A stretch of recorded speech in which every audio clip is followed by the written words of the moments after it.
Bang Erben sama Bang Aderion mungkin langsung menanggapi aja karena temanya ini langsung murni dari Al-Quran doang ya. Oke, langsung Bang Erben Sejati dan Bang Aderion, waktunya 5 menit. Duluan bro Ade, nggak apa-apa duluan. Oke. Kalau di dalam iman kekristenan terkait sama Roh Kudus itu tidak merujuk kepada malaikat, Bang. Baik di perjanjian lama maupun di perjanjian baru itu juga ditegaskan di seperti yang kemarin pernah aku sampaikan ke Abang, Mazmur 33 ayat 6 dan Ayub 33 ayat 4. Dan kali ini saya mau nyampaikan ayat yang lain untuk memperkuat yang kemarin. Itu ada di Yesaya 63 ayat 11. Lalu teringatlah mereka kepada zaman dahulu kala, zaman Musa hambanya itu, di mana dia yang membawa mereka naik dari laut bersama-sama dengan pengembala kambing dombanya. Di manakah dia yang menaruh Roh Kudusnya dalam hati mereka? Jelas ini bukan malaikat. Jelas ini bukan malaikat. Perbedaan tetap perbedaan. Kita nggak perlu memaksakan hal yang beda terus disama-samakan. Terus terkait dengan di dalam Roh Kudus yang mengajarkan mereka tentang hal yang belum pernah diajarkan, itu bisa kita lihat Pak di Kisah Para Rasul 20 ayat 15 ayat 28. Ini memang belum pernah diajarkan. Waktu itu ada permasalahan kepada orang-orang Farisi yang memaksa kepada orang-orang non-Yahudi untuk menyunatkan mereka. Karena sunat itu harus wajib kata mereka. Nah ini dipermasalahkan nih, diselesaikan oleh para rasul yang memang Yesus menjanjikan Roh Kudus ke mereka. Di ayat 28-nya jelas disebut, sebab adalah keputusan Roh Kudus dan keputusan kami supaya kepada kamu jangan ditanggungkan lebih banyak beban daripada yang diperlukan ini. Jadi memang permasalahan-permasalahan itu akan banyak kan setelah Yesus bangkit itu akan ada. Makanya mereka ini yaitu para murid dijanjikan Roh Kudus dan diturunkan mereka Roh Kudus kepada mereka nih, khusus kepada 12 murid ini dan secara umum di kejadian di Pentakosta dengan lahirnya Roh Kudus. Jadi memang bukan malaikat gitu. Mungkin Erben boleh ditambahin. Silakan Bang Erben. Oke, jadi kalau Roh Kudus itu dipastikan bahwa itu adalah Roh Allah. Karena dikatakan juga kasih Allah telah dicurahkan oleh Roh Kudus. Roh kebenaran yang keluar dari Bapa. Tidak mungkin Jibril keluar dari Bapa. Situ, tidak ada seorang pun dapat mengakui Yesus adalah Tuhan selain oleh Roh Kudus. Bagaimana Jibril bisa dikatakan Roh Kudus orang dia nggak pernah mengakui Yesus Tuhan? Baru yang tahu apa yang terdapat di dalam diri Allah, ya Roh Allah. Jadi roh Allah ya prinsip hidup Allah. Roh Allah itu adalah roh yang kekal. Roh Allah membuat aku, napas yang maha kuasa membuat aku hidup. Ya Allah, roh dari segala makhluk. Aku mencurahkan rohku ke atas keturunanmu. Roh Allah melayang-layang, merehefet, melingkupi di atas permukaan. Jadi roh Allah itu bukan Jibril. Baru kalau dikutip dari Yohanes 16 ya, di situ dikatakan ayat 12, masih banyak hal-hal yang kukatakan kepadamu tetapi sekarang kamu belum dapat menanggungnya, tetapi apabila ia datang roh kebenaran, ia akan memimpin kamu ke dalam seluruh kebenaran. Roh itu kan tidak ada wujud fisik, tidak ada tulang dan darahnya di situ. Kalau ini Jibril, tidak mungkin, karena banyak juga orang Muslim mengutip ini justru Muhammad. Ia akan memimpin kamu ke dalam seluruh kebenaran, sebab ia tidak berkata-kata dari diri sendiri, tetapi segala sesuatu yang didengarnya itulah yang dikatakannya, dan ia akan memberitakan kepadamu hal yang akan datang. Ia akan memuliakan aku. Jibril menurut saya tidak memuliakan Yesus. Jibril tidak memuliakan Yesus, sebab ia akan memberitahukan kepadamu apa yang diterimanya daripadaku. Apakah Jibril pernah menerima wahyu dari Yesus? Kalau memang wahyu Jibril itu berasal dari Yesus, berarti Yesus itulah Allah Subhanahu wa Ta'ala. Itulah maksud Bro Juma. Jadi Bro Juma di sini menurut saya kurang jeli di dalam membaca teks. Sebab ia akan memberitakan kepadamu apa yang diterimanya daripadaku. Jadi malam hari ini Bro Juma mengangkat Yesus sebagai Allah Subhanahu wa Ta'ala. Kenapa begitu? Karena Jibril menerima wahyu dari Yesus. Jadi Bro Juma ini kembali kamu murtad bro. Segala sesuatu yang Bapa punya adalah aku punya. Sebab itu aku berkata, ia akan memberitakan kepadamu apa yang diterimanya daripadaku. Jadi Jibril menerima wahyu dari Yesus. Terima kasih Bro Juma. Jadi malam hari ini kamu harus mengakui bahwa Yesus Allah yang mengutus Jibril kepada Muhammad. Jadi lebih tinggi posisi Yesus daripada Jibril, lebih tinggilah posisi Yesus daripada Muhammad. Seharusnya Bro Juma malam hari ini jangan ikut lagi Muhammad. Ikut aja langsung Yesus. Terima kasih bro. Baru kalau kamu mau kutip lagi nanti dengan Yohanes 14, maka di sini kembali lagi tadi. Jikalau ia aku akan minta kepada Bapa dan ia akan memberikan kepadamu seorang penolong lain supaya ia menyertai kamu selama-lamanya. Kamu di sini murid-murid, berarti Muhammad sudah pernah menyertai murid-murid Yesus. Hebat juga ya Muhammad bisa menyertai murid-murid Yesus. Yaitu roh kebenaran. Dunia tidak dapat menerima dia sebab dunia tidak melihat dia dan tidak mengenal dia. Nyatanya Muhammad itu dikenal, dilihat. Bahkan habis. Punya istri bro, bisa berperang puluhan kali. Waktu habis Pak Erben. Tetapi kamu mengenal dia sebab dia menyertai kamu. Aku tidak mengenal kamu sebagai batu kepadamu. Pak Erben. Malam hari ini sudah menahbiskan bahwa Yesus adalah Allah Subhanahu wa Ta'ala. Sebab Yesuslah yang dengar. Terima kasih. Oh oke, thank you. Oke, langsung aja bro Bang Juma atau Uni Ripa. Bang Juma dulu, saya masih di motor, lanjut. Oke, Bang Juma menanggapi apa yang sudah ditanggapi oleh Bang Erben yang ayat Abang kutip tadi bahwa Bang Juma di sini sudah tanpa tidak sengaja abang sudah menuhankan Yesus. Interupsi, Oke, baik. maaf, interupsi. Iya, Maaf, baik, baik. Aku keluar sebentar, terus masuk lagi boleh nggak, Ken? Sebentar aja, boleh ya? Boleh. Boleh, Ken? Ya, nanti gue keluar masuk lagi ya, tolong. Oke. Ya, baik. Jadi yang kita bahas ini adalah surah Al-Baqarah tentang Roh Kudus gitu ya. Jadi kalau dikatakan bahwa saya itu murtad, ya kita lihat dulu datanya. Apakah betul sesuai dengan apa yang disampaikan oleh saudara Erben? Dia katakan begini, tetapi apabila ia datang, yaitu roh kebenaran. Kenapa dikatakan roh di sini? Pertama, karena malaikat Jibril itu memang adalah roh. Kedua, Rasulullah Muhammad SAW itu masih roh, pra-eksistensi, masih di dunia gaib dia, masih roh dia. Ia akan memimpin kamu ke dalam seluruh kebenaran, sebab ia tidak akan berkata-kata dari dirinya sendiri, tetapi segala sesuatu yang didengarnya itulah yang akan dikatakannya, dan ia akan memberitahukan kepadamu hal-hal yang akan datang. Dia akan memuliakan aku, sebab ia akan memberitakan kepadamu apa yang diterimanya daripadaku. Segala sesuatu yang Bapa punya adalah aku punya, sebab itu aku berkata, ia akan memberitakan kepadamu apa yang diterimanya daripadaku. Jadi ini bahasa Yesus harus dipahami. Segala sesuatu yang Bapa punya adalah aku punya, sebab itu aku berkata, ia akan memberitakan kepadamu apa yang diterimanya daripadaku. Ku di sini siapa? Bapa. Karena Yesus yang mengklaim segala sesuatu yang ada, yang Bapa punya adalah aku punya. Yesus yang mengklaim. Tetapi yang dimaksud oleh Yesus di sini sangat jelas, bahwa segala yang Bapa punya, aku ini adalah utusan Tuhan. Aku tidak berkata-kata dari diriku sendiri.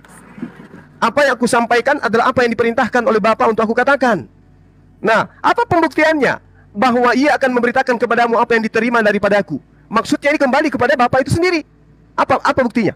Yesus mengatakan, apa yang Bapa punya adalah aku punya. Bapa punya ilmu pengetahuan tentang kiamat, Yesus punya enggak? Yesus enggak punya. Berarti narasi yang dibangun oleh Yesus adalah oknum yang datang setelahnya itu adalah kedudukannya sama. Sama-sama utusan Tuhan, sama-sama penyampai firman. Itu. Jadi kalau misalnya dikatakan Yesus ini, Jibril ini menerima dari Yesus dan Yesus ini adalah Bapa itu sendiri, itu keliru besar. Itu karena memandang Yesus yang manusia ini adalah sebagai Bapa itu sendiri. Kalau di konsep Islam tidak seperti itu narasinya. Apa pembuktiannya? Sama ketika saya berkata, ini sudah sering saya contohkan. Saya sebagai seorang gubernur ingin mengirim sosok, kemudian membutuhkan di kabupaten, kemudian orang atau dokter yang dibutuhkan untuk mengobati pasien yang ada di sana. Aku minta kepada otoritas tertinggi, Bapak Presiden. Bapak Presiden kemudian memenuhi permintaan saya. Kemudian diutuslah seorang dokter, lalu saya katakan, aku mengutus dokter. Apakah itu salah? Tidak salah. Tetapi sejatinya permohonan akan diutusnya utusan setelahnya itu adalah permohonan yang dilakukan oleh Yesus. Aku akan meminta kepada Bapa. Itu ada tuh. Aku akan meminta kepada Bapa agar mengutus penolong lain. Lalu kemudian dikatakan, namun benar yang kukatakan ini adalah lebih berguna jika aku pergi. Sebab jikalau aku tidak pergi, penghibur itu tidak akan datang kepadamu. Tetapi kalau aku pergi, aku akan mengutus dia kepadamu. Dan kalau ia datang, ia akan mengisapkan dunia akan dosa. Ini oknumnya siapa ini? Oknumnya siapa yang kemudian mengajarkan segala aspek kebenaran? Oknumnya yang mengajarkan kebenaran. Oknum yang mengajarkan penghakiman. Oknum yang mengajarkan hukum-hukum. Ini siapa nih? Kalau dikatakan orang-orang oknum yang datang kepada Lukas, Markus, Matius, Paulus dan seterusnya, mana penghakiman itu? Mana hukum-hukum itu? Mana kemudian penguasaan tentang dunia itu? Mana kebenaran yang diajarkan itu? Kalau ada kebenaran itu, coba sandingkan dengan kebenaran yang diajarkan oleh Yesus. Apakah betul sesuai dengan pernyataan Yesus? Bahwa masih banyak hal yang harus kukatakan kepadamu, tetapi sekarang kamu belum sanggup untuk menanggungnya. Kalau di masa Yesus, ajarannya hanya untuk menghilangkan hukum-hukum Tuhan, ketentuan-ketentuan Tuhan, ketetapan-ketetapan Tuhan, apa yang berat bagi orang Yahudi? Kok orang Yahudi berkata, kami berpuasa, kami kemudian melakukan hukum Torah, tapi di mulut, prakteknya kagak. Apa susahnya bagi orang Yahudi kemudian menghapuskan semua ketetapan Torah, lalu kemudian hidup seperti Kristen? Tidak susah. Tapi Yesus mengatakan, kamu belum sanggup untuk menanggungnya. Berarti ada hal berat yang belum diajarkan oleh Yesus, yang kemudian nanti diajarkan oleh oknum yang datang setelahnya. Demikian sementara. Oh, thank you Bang Juma, waktunya sudah habis. Langsung saja ditanggapi lagi Bang Erwin Sejati dan Adirion. Waktunya 5 menit. Oke, yang saya mau tanggapi bro ya. Kamu bilang tadi Yesus tidak punya pengetahuan tentang hari kiamat. Artinya sudah kamu menunjukkan bahwa kamu nggak ngerti Alkitab. Matius 24:25 itu ajaran Yesus tentang akhir zaman. Itu yang pertama. Yang kedua, yang harus ditegaskan adalah tidak mungkinlah Jibril itu sosok yang diutus oleh Yesus. Sebab ajaran yang disampaikan oleh Jibril kepada Muhammad sangat berbeda dengan hakikat etika dan moral Yesus. Contoh, Yesus Matius 19 tidak membolehkan perceraian dan tidak membolehkan poligami. Tiba-tiba Jibril yang diutus oleh Yesus malah menurunkan ayat untuk membenarkan bagaimana perkawinan daripada itu dibenarkan. Jadi, bro, ini gimana sebenarnya? Tidak mungkin utusan Yesus menentang Yesus. Karena dikatakan di sini sebab yang diutus oleh Yesus, yang diutus oleh Bapa itu memuliakan Yesus, memuliakan Bapa. Tiba-tiba Jibril datang membawa ajaran perkawinan yang berbeda. Bahkan boleh Maryam apa itu? At-tahrim itu. Cuman nggak ke sana kita larinya. Jadi, bro, di sini menurut saya hanya memaksakan diri, tapi tidak ada hubungan. Bagaimana mungkin Yesus sudah menekankan perkawinan monogami tiba-tiba diralat sama Jibril yang diutus oleh Yesus? Berarti sebenarnya Jibril itu bukan memuliakan Yesus, tapi Jibril itu memberangus ajaran Yesus, melawan Yesus. Ya kolok-kolok lah si Jibril itu. Itu, bro. Jadi saya nggak mengerti apa yang kamu pikirkan dengan kamu membaca. Ia akan memuliakan aku. Aku di sini siapa? Yesus. Karena ia akan memuliakan aku. Yang ngomong di sini siapa? Yesus, bukan Bapa. Ya itulah, bro. Jadi menurut saya Jibril bukan Roh Kudus ya. Dan apa yang bro sampaikan itu bertentangan dengan hadis Sahih Muslim nomor 41. Dikatakan begini ya. Dikatakan, dan bahwa Muhammad dan banyak bersaksi bahwa Nabi Isa adalah hamba Allah, anak hambanya dan kalimah Allah yang dia letakkan kepada Maryam dan ruh darinya. Jadi kalau Jibril itu diutus oleh Yesus, bagaimana mungkin lagi Jibril ini diletakkan ke dalam rahim Maria? Ada-ada aja bro Juma ini. Lihat dulu membaca ini. Dan ini juga bertentangan dengan hadis Sahih Bukhari nomor 3180. Dikatakan bahwa Isa itu sendiri adalah dari roh. Tapi tiba-tiba kau bilang bahwa Isa yang kau samakan dengan Yesus itu kok kau jadikan dia. Aduh, udah lanjut Bro Adirion. Ya, jadi gini Bang. Ini juga pernah aku sampaikan ke Bang Juma ya. Kalau tentang di surah Al-Baqarah ayat 253. Kalau memang kata kami perkuat dia dengan Roh Kudus itu yang Abang maksud adalah pewahyuan, menurut hemat saya yang saya lihat sejauh dari apa yang saya lihat ya Bang ya. Ini bukan saya menerka-nerka. Itu bukan dalam pewahyuan, itu bohong. Bukan seperti itu. Diperkuat itu dalam rangka membuat mukjizat. Bukan dalam pewahyuan. Dari mana saya tahu itu? Saya bukan berdiri sendiri nih, argumen saya bukan berdiri sendiri tanpa narasi, tanpa dalil. Ibnu Abu Zanat meriwayatkan dari ayahnya dan Abu Hurairah dari Siti Aisyah radhiyallahu bahwa Rasulullah telah meletakkan sebuah mimbar di dalam masjid khusus buat Hasan Ibnu Sabit, itu sahabatnya, seorang penyair tuh, tempat untuk bersyair buat membela Rasulullah. Ya kan? Dan lalu Rasulullah berdoa, nih ini doanya Rasulullah nih. Ya Allah, perkuatlah Hasan dengan Ruhul Kudus sebagaimana dia berjuang membela nabimu. Nabimu di sini artinya baginda Muhammad. Apakah Hasan menerima wahyu? Tidak. Enggak. Memperkuat Roh Kudus ini bukan dalam rangka pewahyuan, apalagi ngajarin Injil. Enggak ada itu. Kalau menurut saya itu enggak, kalau boleh enggak apa-apa. Nanti saya tarik omongan saya, Bang. Kecuali Abang bisa narasi bahwa ada narasi dalam hadis yang menyatakan bahwa memperkuat Roh Kudus itu dalam arti memberi wahyu. Nah, itu boleh. Tapi saya ngeliat ini hadisnya Bang. Ini terkait sama tafsir dari Al-Baqarah 2 ayat 87. Nah, banyak tuh dari Ibnu Katsir. Salah satunya dia mengkutip tentang doanya baginda Muhammad kepada sahabatnya namanya Hasan. Yaitu seorang penyair tuh. Diperkuat dengan Rohul Kudus itu bukan ngajarin atau memberi wahyu. Salah. Enggak, kalau memang diperkuat Roh Kudus itu memberi wahyu, berarti Hasan nabi dong setelah Muhammad. Karena dia mendapat wahyu dari Jibril. Oh, enggak, bukan. Itu saya mau Abang mengkritisin dari pernyataan saya. Terima kasih, Bang. Oke, terima kasih Bang Erben dengan Bang Rion sudah menanggapi juga. Oke, langsung aja Bang Juma atau Uniripa. Langsung Bang Juma, saya masih OTW, sedikit lagi sampai. Oke, siap. Oke, baik. Jadi Al-Qur'an itu narasinya sudah sangat jelas, ya. Wa ayyadnahu biruhil kudus. Dan kami perkuat dia dengan Roh Kudus. Saya masih ingat pelajaran berapa puluh tahun yang lalu, di mana Yesus itu kemudian diberi kekuatan oleh seorang malaikat sampai keringatnya seperti titik-titik darah. Apakah ini bertentangan dengan Al-Quran? Tidak. Terkait dengan pewahyuan, Yesus itu nggak bisa dipungkiri bahwa dia menerima wahyu berdasarkan Al-Quran baik, ya, maupun berdasarkan kitab wahyu itu sendiri. Inilah wahyu Yesus Kristus yang dikaruniakan Allah kepadanya. Ini nggak boleh dipungkiri, kecuali kalau kemudian kitab wahyu itu mau dihapuskan.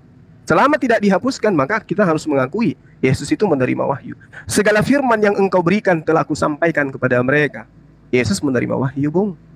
Nah, kita kembali kepada tema. Ketika kemudian dikatakan Nabi Isa alaihissalam itu mengetahui hari kiamat, salah Anda ketika Anda mengutip kitab bahwa Yesus itu tahu. Tidak. Al-Quran mengatakan wa innahu la ilmu lis-sa'ah fala tamtarunna biha wattabi'un hadza siratul mustaqim. Nabi Isa itu benar-benar menjadi pertanda akan datangnya hari kiamat. Itu di dalam Al-Quran tuh, jelas tuh. Nah kalau dikatakan memuliakan aku, Al-Quran memuliakan Nabi Isa, memuliakan Yesus. Al-Baqarah misalnya diterangkan kemudian, kami beri bukti-bukti kebenaran mukjizat kepada Nabi Isa putra Maryam. Kami memperkuat dia dengan Ruhul Kudus. Kami beriman kepada Allah dan apa yang diturunkan kepada kami dan apa yang diturunkan kepada Ibrahim, Ismail, Isa, Yakub dan anak cucunya dan apa yang diturunkan kepada Musa serta apa yang diturunkan kepada Nabi Isa alaihissalam. Kami berikan kepada Nabi Isa beberapa mukjizat serta kami perkuat dia dengan Ruhul Kudus. Al-Baqarah ayat 253 yang kita bahas. Banyak pernyataan-pernyataan Al-Quran yang memuliakan Nabi Isa alaihissalam, yang memuliakan Yesus, dan tidak ada satupun data di dalam Al-Quranul Karim yang kemudian mengutuk atau menjelek-jelekkan atau memburuk-burukkan Yesus atau Nabi Isa dalam pemahaman kami. Tapi kalau di agama Anda, Yesus itu terkutuk, Yesus itu hina, Yesus itu berwajah jelek, buruk rupa dan seterusnya. Semua penistaan, penghinaan, keburukan-keburukan itu terlontar kepada Yesus. Ditampar, diludahin, diseret dan seterusnya. Itu informasi dari mana? Roh Kudus. Katanya Roh Kudus memuliakan aku. Tapi kenapa yang dijabarkan adalah penghinaan demi penghinaan? Yang mana yang benar? Roh Kudusnya ini bekerja kepada baginda Rasulullah Muhammad SAW memberitakan tentang kemuliaan Nabi Isa, atau bekerja kepada penulis kitabnya orang Kristen yang menghina, menista, ya, mendudukkan Yesus sebagai makhluk yang sangat-sangat rendah, mati secara terkutuk, bahkan rambutnya pun menjadi hinaan di dalamnya. Si gondrong yang buruk katanya. Ya. Ada satu kehinaan jika laki-laki berambut panjang. Semua dinisbahkan kotoran-kotoran itu kepada Yesus. Apakah ini Roh Kudus yang dinyatakan oleh Yesus yang datang setelahnya? Dia akan memuliakan aku. Rasulullah Muhammad SAW perkara ini penuh di dalam Al-Quranul Karim. Beliau laki-laki mulia, beliau laki-laki yang suci, beliau manusia terkemuka di dunia dan di akhirat. Bahkan data-data ini biasa digunakan oleh teman-teman Kristen untuk kemudian mendudukkan harkat derajat Yesus yang sudah jatuh serendah-rendahnya. Ya, dia mati dalam keadaan terkutuk. Dan orang terkutuk ini adalah orang yang sangat nista di hadapan Allah. Kenapa? Karena Tuhan mengatakan bahwa terkutuklah orang yang tidak mempraktekkan hukum Taurat ini dalam perbuatan. Mayatnya nggak boleh menyentuh tanah. Karena kenapa? Dia dianggap sebagai kutukan, apalagi di hari Sabat. Dan ini yang terjadi terhadap iman teman-teman Kristen. Sehingga ketika dikatakan dalam Al-Quran, Nabi Isa alaihissalam dikuatkan dengan Ruhul Kudus, wa ayyadnahu bi Ruhil Kudus, tidak ada keraguan bagi kami bahwa Nabi Isa dan datang kepada Bani Israel itu tidak ada celah baginya. Ketika ingin dicelakai, Allah Subhanahu wa taala kemudian melindunginya, mengangkatnya ke atas. Dan itu juga diterangkan dalam kitab saudara. Malaikat datang untuk mengusung di tangannya supaya kakinya Yesus tidak terantuk kepada batu. Berbeda dengan konsep gereja yang muncul belakangan, Yesus mati terkutuk di atas tiang salib, dan itu Anda aminkan. Demikian. Oke, terima kasih Bang Juma sudah menanggapi. Langsung saja lagi sama Bang Erben atau Bang Rion. Sebentar lagi kita akan masuk ke sesi tanya jawab. Oke ya. Mungkin 2 segmen lagi ya menanggapi. Yang mau saya katakan, di dalam Quran dikatakan bahwa Isa itu diperkuat oleh Roh Kudus. Di dalam hadis dikatakan bahwa Isa itu adalah dari Roh Kudus. Saya tidak mengerti bagaimana ini sinkronnya. Jadi di satu sisi Isa diperkuat Roh Kudus, diperkuat Jibril, tetapi di satu sisi Isa juga yang mengutus Jibril kepada Muhammad untuk memuliakan Isa. Luar biasa ya. Baru dikatakan Quran memuliakan Yesus katanya. Saya coba mengikuti bahwa Isa sama dengan Yesus ya. Tetapi sebenarnya Quran bukan memuliakan Yesus, tetapi mengamputasi gelar-gelar Yesus yang ada di dalam Alkitab itu menjadi hanya segelintir. Contoh, hanya menjadi Nabi dan Al-Masih. Al-Masih pun artinya itu tukang usap, bukan Mesias. Jadi Bro Juma ini menurut saya dia memuliakan, justru mengamputasi data-data Alkitab. Karena di dalam Alkitab itu Yesus disebut anak Allah, Yesus firman Allah, Yesus anak manusia, Yesus raja, Yesus imam, Yesus rabi, Yesus tabib, Yesus juru selamat. Luar biasa di dalam Alkitab data itu. Tetapi data yang banyak ini kemudian diamputasi menurut Berjuma, menurut datanya Juma, sehingga sebenarnya tidak memuliakan, seolah-olah memuliakan, tetapi data yang begitu banyak dikesampingkan. Baru dikatakan Yesus disalibkan, katanya kan, kondisi Yesus disalibkan. Ini sudah data yang ada di abad pertama. Yesus yang dihinakan di abad pertama itu sudah ada. Dan tidak ada yang menentang data itu di abad pertama. Bahkan sejarawan mengakui Yesus di abad pertama dan kedua. Tiba-tiba di ayat ke-7, kau katakan dia dimuliakan. Cuma hanya memotong semua data-data tentang Yesus. Makanya data Isa atau ajaran Isa di dalam Quran, apa ajaran Isa di dalam Quran? Sembahlah Allah, aku bukan Tuhan, cuma itu doang. Padahal dia sejak kecil menerima kitab suci, bro. Kitab sucinya kemana juga, entah di mana kau berada, nggak tahu kita. Tapi nggak apa-apa lah kalau kau menganggap itu adalah sebuah kebenaran. Ya itu benar menurut kamu, tetapi menurut Alkitab itu data yang nggak bisa dipertanggungjawabkan, bro. Ya, jadi tidak ada data yang menjelek-jelekan Yesus. Contoh ya, seorang pahlawan harus dikisahkan dia mati ditembak. Justru dengan matinya dia ditembak, itu membuktikan dia pahlawan. Tapi kalau seorang pahlawan itu nggak pernah dia diceritakan mati di medan perang, itu namanya pahlawan kesiangan. Yesus itu pahlawan karena dia taat kepada kehendak Bapa, dia disalibkan. Lewat salib itulah manusia diselamatkan. Itulah Yesus Kristus. Silakan Bro Adirion. Aku nggak ngelihat Bang bahwa diperkuat Roh Kudus itu bukan dalam rangka pewahyuan. Karena saya belum ngomong seperti itu tadi, kan saya sudah menjelaskan Bang bahwa Hasan pun sahabat Nabi diperkuat Roh Kudus. Dan itu saya sudah pernah menunjukkan itu kepada Abang. Saya menunjukkan dengan kamera. Ini sekarang akun saya nggak bisa buka kamera aja nih. Itu saya sudah tunjukkan. Memang itu bukan pewahyuan dalam rangka pewahyuan, tapi dalam rangka, kalau di dalam Islam, kalau di dalam Quran itu dalam rangka melakukan mukjizat. That's it. Bukan dalam pewahyuan. Kedua, tentang masalah Abang bilang kalau misalnya malaikat itu memperkuat Yesus di dalam taman Getsemani, itu kan juga bukan dalam rangka pewahyuan, Pak. Memang itu malaikat memberi wahyu, kagak memberi kekuatan. Nah sekarang kan Abang ini yang mau di Yohanes 14 ayat 24 atau Yohanes berapa yang tadi Abang itu kan dalam rangka mengajar. Ya toh, Jibril itu nggak pernah ngajar Isa. Jibril nih, kalau saya salah, mohon maaf. Saya akan kembali tarik omongan saya dan saya nggak akan ulangi lagi. Jibril tidak pernah mengajarkan Isa alaihissalam. Tidak pernah. Ketemu juga enggak. Hanya kepada baginda Muhammad. Baginda Muhammad aja yang seluruh nabi itu tidak pernah namanya bertemu dengan Jibril dalam rangka pewahyuan. Tidak pernah, Bang. Tidak pernah. Kalau ada boleh. Cuman ketemu doang gitu nggak mas. Itu bukan ngajar namanya. Nanti kalau kayak begitu, Maria kenapa bukan jadi nabi? Kan ketemu Jibril. Harusnya jadi nabi dong. Emang dia diwahyukan? Memberi wahyu, menerima wahyu. Kenapa kalau menerima wahyu bukan nabi? Itu juga saya mau kritisin juga tuh. Maria. Status Maryam itu kenapa bukan nabi? Karena dia bertemu dengan Jibril dan dalam tanda kutip menerima wahyu. Silakan. Oke, Bang Ade, terima kasih. Bang Erben, terima kasih. Bang Juma atau Uniripa bisa langsung. Saya masuk ya, bismillahirrahmanirrahim. Izin Bang Zuma, tadi saya 2 kali melewati ya, tapi saya masih ingat argumentasi Adirion. Di sini kalau tidak salah kita membahas tentang benarkah Jibril itu merujuk kepada Roh Kudus Bentar, atau Uniripa. Allah. Saya potong. Oh, belum Uniripa tahu apa tema kita? Iya, tema tentang Al-Quran yang tentang Rohul Kudus, di mana teman Kristen membantahi tentang Roh Kudus ini adalah Jibril, dan kita sebagai Muslim justru membantah Roh Kudus ini adalah Allah Bapa, benar tidak? Temanya di surah Al-Baqarah 25. Iya. Salah. Enggak, saya menanggapi saja yang disampaikan Adirion, boleh nggak? Enggak, topiknya dulu dong. Topiknya Iya, dulu kamu Al-Quran tahu. tentang Ruhul Kudus. Pastikan dulu kamu tahu topiknya. Apa? Iya, gini, Al-Quran Topiknya tentang tadi Ruhul yang Kudus. saya Polemiknya sebutkan ya. adalah kalian membantahi kan bahwa Ruh Bukan. Kudus itu adalah malaikat Topik. Jibril. Topiknya, Bu. Topiknya dulu kita tanya. Iya, Jangan ayat dulu. Al-Quran, surah Al-Quran yang di dalamnya menyatakan surah Al-Baqarah tentang Ruhul Kudus kan? Di mana? Tentang apa tuh? 253 ya. Ya sebutkan 253 ya. Iya, masalahnya Iya. Rion, kamu kalau nanya saya ke judul kan saya Oke. sudah bilang konteksnya di sini. Oke, paham ya. Nah, saya langsung aja Ya. ke menanggapi Rion ya. Gini, Rion tadi sudah menyebutkan bahwa di dalam Perjanjian Lama Roh Kudus itu sudah ada. Saya ingat tadi Rion mengutip beberapa ayat. Bahkan Roh Tuhan itu diberikan kepada manusia. Nah, yang menjadi polemik justru adalah ini membantahi doktrin bahwa ternyata hubungan Tuhan dengan manusia itu baik-baik saja selama ini. Buktinya Roh Tuhan sudah ada di dalam diri manusia sebelum Yesus mati. Padahal kita mendengar selama ini teman-teman Kristen kalau menjelaskan kenapa Yesus harus mati dan menjadi manusia, alasannya adalah hubungan manusia dengan Tuhan tidak baik dikarenakan perbuatan Adam. Tapi ternyata sudah ada Roh Maaf, Kudus interupsi. gitu loh. Ini kan bermasalah. Stop waktunya. Loh, kenapa ini nggak ini? masuk. Ini nggak masuk dengan apa yang kita Loh, bicarakan. saya menanggapi argumen kamu, Rion. Udah enggak, kamu harusnya inline dengan apa yang kita bahas, Bu. Loh, ini Kamu linear kan juga loh. dari tadi naik motor. Saya kan menanggapi. Kamu naik motor dari Saya tadi mendengar kok. Mantasnya nggak nyambung. Oke, Bang Zuma, silakan lanjut Inline aja. dong, inline dulu, Intinya inline. apa yang Ya, disampaikan Bang Zuma. Rion itu membantahi doktrin Kristen sendiri karena Roh Kudus itu sudah ada sebelum Yesus datang, dan ternyata hubungan Tuhan dengan Roh Kudus dengan manusia baik-baik saja. Roh Allah sebelum dunia ini ada sudah ada, Bu. Iya, dan tidak berarti iya makanya Uniripa di lanjut Bang Zuma. Pastiin dong yang Bang Zuma. pinter-pinter, Ken. Rion Tolong yang tidak bisa berqualified menerima gitu saya loh. memang. Silakan Bang Zuma. Maafkan saya semuanya ya. Memang saya sudah bilang tadi saya tidak mau menaikkan orang kalau udah berjalan setengah ya guys ya. Uniripa boleh sambil nyimak aja dulu ya kalau mau. Boleh. Tapi saya Kalau boleh kan mungkin menanggapi menanggapi- argumennya Rion kan? Nah, kalau menanggapi ya ke topiknya aja ya nanti ya. Oke Bang Juma, silakan Bang Juma, maaf. Bang Juma.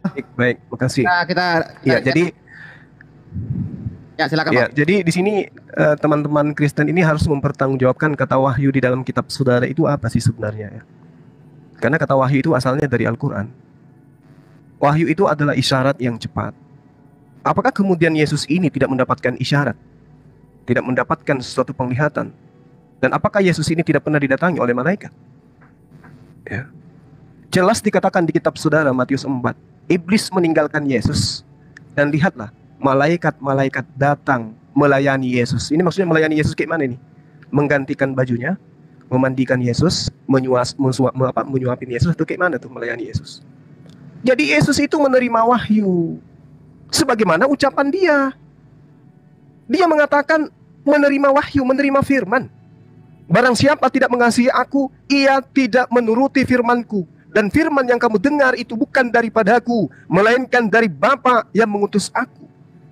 Aku telah memberikan firmanmu kepada mereka, dan dunia membenci mereka, karena mereka bukan dari dunia, sama seperti aku bukan dari dunia. Yohanes 17:14. Yohanes nomor 17 nomor 8. Segala firman yang engkau berikan kepada aku telah aku sampaikan kepada mereka. Yohanes 12 nomor 49. Sebab aku berkata-kata bukan dari diriku sendiri, tetapi Bapa yang mengutus aku, dialah yang memberitakan aku tentang memerintahkan aku untuk mengatakan apa yang harus aku katakan, aku sampaikan. Artinya, Yesus itu menerima firman. Dan di dalam Matius 4 nomor 11 dikatakan, Yesus dilayani oleh malaikat-malaikat. Bahkan di sisi lain, Yesus dikatakan bahwasanya Yesus itu diberi kekuatan. Tamat di situ dia.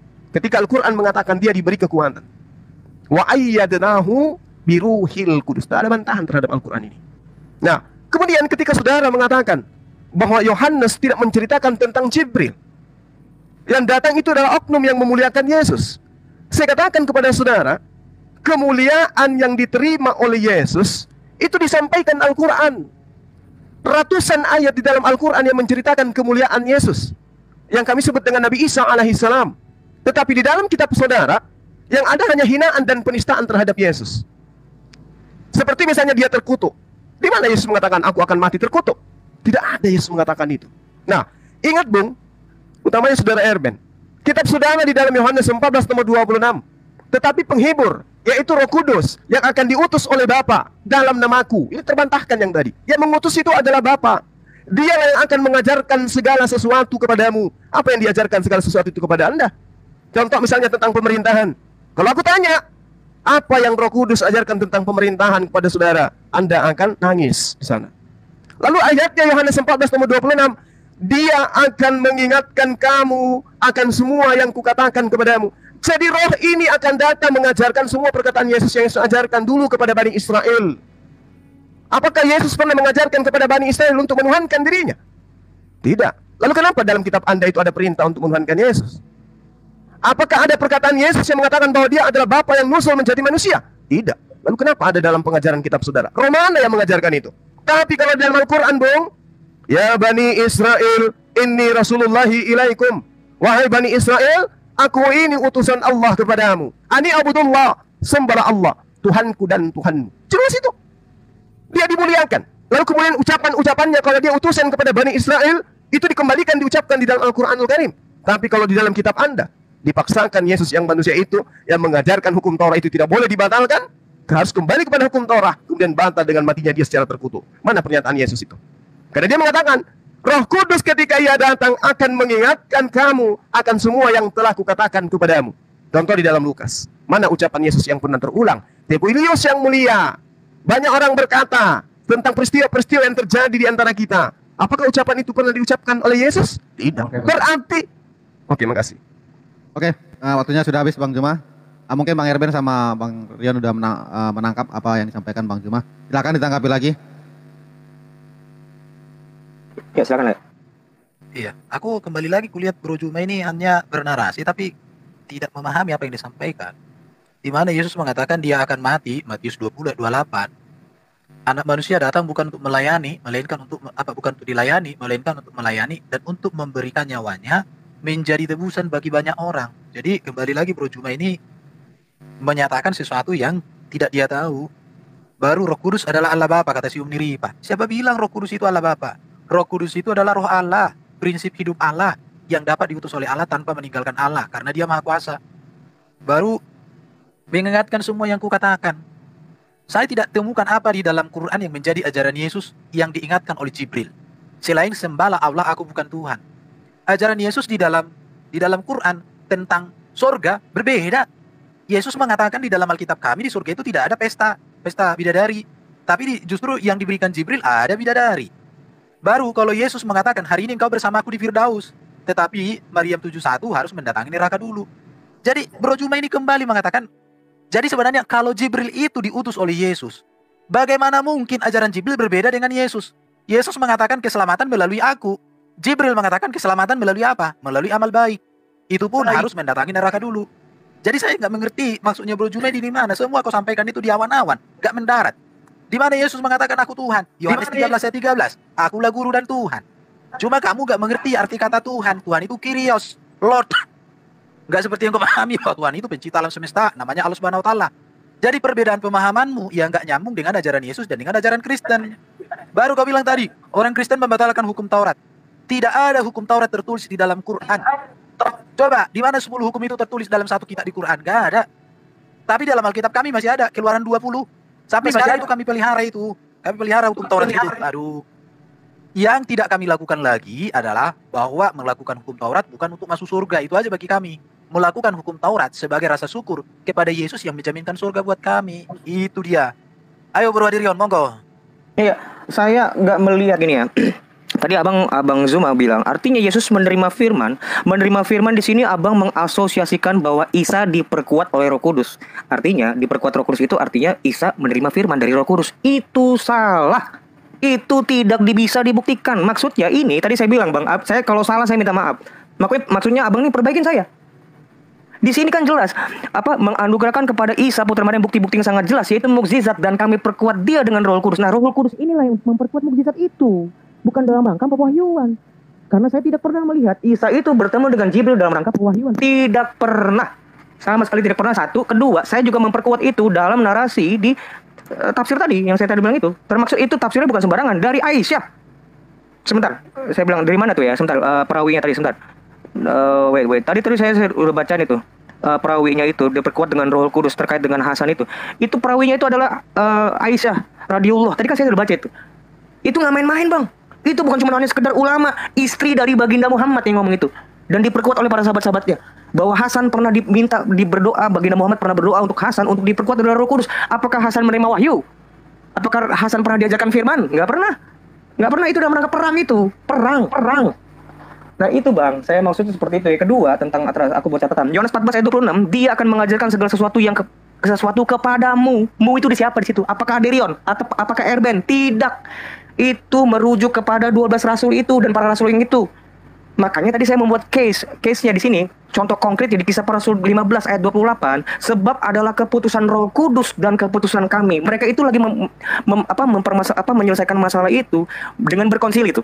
Kalau kalian nyebutnya bermuktamar, itu keputusan mereka itu juga keputusan Roh Kudus. Karena apa? Gereja itulah yang dijanjikan Roh Kudus oleh Yesus. Aku akan mengutus Roh Kudus yang keluar dari Bapa dalam nama Yesus, bukan dalam nama siapa-siapa, dalam nama Yesus. Oke, maaf. Thank you Bang Adis sudah menyelesaikannya dengan baik. Ya, kita harap Uniripa sudah menyimak dan mengikuti dan bisa mengikuti diskusi ini dengan baik. Oke, terima kasih Uni, Bang Juma. Sekarang waktu kalian untuk menanggapi lagi. Oke, gini ya, yang saya pahami di sini, apapun narasi, apapun judulnya, narasi teman-teman Kristen itu menolak bahwa Roh Kudus itu merujuk kepada Jibril. Itu yang saya pahami. Nah, di sini saya sebagai umat Islam justru ingin membantahi kalian dengan mengatakan bahwa Roh Kudus itu adalah roh dari Allah yang adalah Allah. Oh sorry, bukan Allah ya, kalian bukan oneness ya. Maksudnya pribadi kedua dari Allah. Itu yang saya coba bantah di sini karena dengan narasi Rion yang mengatakan Roh Kudus itu sudah ada sejak sebelum Yesus ada. Artinya hubungan Tuhan dengan manusia itu selama ini baik-baik saja, nggak perlu Yesus mati harusnya. Itu yang saya coba bawa narasinya. Nah, kalau doktrin kekristenan sama ini ketika berdiskusi dengan Kristen selalu mengatakan kenapa Yesus harus mati? Karena hubungan manusia dengan Tuhan itu rusak gara-gara dosa Adam. Tapi ternyata buktinya banyak. Tuhan memberikan Roh Kudus kepada manusia di zaman sebelum Yesus lahir. Artinya kan doktrin ini terbantahkan gitu loh. Nah, ini maksud saya bahwa membantahi Roh Kudus itu adalah pribadi kedua dari Tuhan kalian. Nah, kalau Roh Kudus adalah malaikat Jibril, tadi hadis yang dibawakan Rion, itu bukan berarti Hasan mendapatkan wahyu, melainkan dia dibersamai atau disertai lah, kira-kira begitu bahasanya oleh malaikat Jibril alaihissalam. Yang saya lihat hadisnya. Jadi tidak ada di situ bahwa Hasan itu mendapatkan wahyu. Ya, mungkin itu dari saya. Silakan Bang Zuma. 3 menit. Makasih Dinda Rifa. Jadi kalau berbicara mengenai ajaran Nabi Isa alaihissalam, silakan Anda buka di Al-Maidah ayat 110. Itu udah final ya. Tapi yang sedang kita bahas di sini adalah Roh Kudus. Kaitannya dengan Al-Baqarah ayat 253. Lalu kemudian pengukuhan kedatangan Roh Kudus itu adalah membimbing manusia kepada seluruh kebenaran. Al-Quran surah Asy-Syu'ara ayat 52. Nah sekarang pernyataan Yesus yang harus Anda buktikan di dalam keagamaan Anda. Masih banyak hal yang harus kukatakan kepadamu, tetapi kamu belum sanggup untuk menanggungnya. Apa itu di Kristen kira-kira? Membatalkan segala hukum Taurat. Oh justru orang Yahudi akan terbahak-bahak sujud syukur mereka. Kalau hukum Taurat itu dibatalkan oleh Yesus pada zaman itu, maka ahli Taurat orang Farisi akan puasa 500 tahun. Saking senangnya. Artinya hal itu bukan hal berat untuk ditanggung. Tapi coba kita lihat di Islam. Kalau orang Yahudi diajari sholat 5 kali sehari oleh Yesus, mampu tidak mereka tanggung? Enggak. Kalau diwajibkan berhaji oleh orang-orang sesaman oleh Yesus, kira-kira mau tidak mereka berhaji? Enggak. Kira-kira mau tidak? Enggak. Kalau diajarkan kepada mereka bahwa akan ada nabi dari Bani Israel, kira-kira mereka mau enggak? Enggak. Nggak akan bisa nanggung itu. Diajari mereka berpuasa 30 hari wajib hukumnya. Mau enggak mereka itu melakukan itu? Mampu enggak mereka nanggung itu? Enggak. Membayar zakat dan seterusnya. Poin syariat dalam Islam yang diajarkan oleh Roh Kudus kepada baginda Rasulullah SAW, apakah orang-orang seangkatan Yesus itu sanggup untuk menanggungnya? Tidak. Tapi kalau ajaran Kristen hari ini, kasih. Kira-kira orang Yahudi mampu enggak untuk melaksanakan itu? Mampu. Dengan matinya aku di atas tiang salib, maka aku membatalkan segala kewajiban-kewajiban yang diwajibkan kepadamu dari sejak Nabi Musa. Kira-kira orang Yahudi sanggup gak menanggung itu? Ya sangguplah. Mereka akan bertepuk tangan ria. Tapi coba kalau Yesus mengajarkan, wahai Bani Israel, ati'ullah wa ati'ul Muhammad. Kira-kira sanggup gak mereka? Gak sanggup. Wahai Bani Israel, salatlah kalian 5 kali sehari. Masya Allah, astagfirullah. Subhanallah. Kira-kira sanggup gak tuh? Sanggup nggak kira-kira orang Yahudi itu kalau diperintahkan sholat oleh Yesus? Jangankan diperintahkan sholat oleh Yesus, diperintahkan untuk mengimani dirinya sebagai rasul, mereka nggak sanggup. Jadi yang kita lihat ini fakta. Fakta yang kita lihat. Masih banyak hal yang harus kukatakan kepadamu, tetapi sekarang kamu belum dapat menanggungnya. Kalau diperintahkan kepada mereka, wahai Bani Israel, kalian nggak usah sunat. Oh senang mereka bung. Wahai Bani Israel, kalian jangan haramkan babi. Senang kali mereka. Wahai Bani Israel, ibadahnya sekali seminggu. Oh senang kali. Jadi hal-hal yang diajarkan oleh Roh Kudus yang benar itu adalah hal-hal yang tidak mungkin sanggup diamalkan oleh Bani Israel angkatan Yesus. Dan itu hanya ada dalam ajaran agama Islam. Kalau konser bung, nyanyi dan seterusnya, Yahudi suka nyanyi. Demikian sebentar. Oke, terima kasih Bang Juma sudah menyelesaikan tanggapannya. Thank you.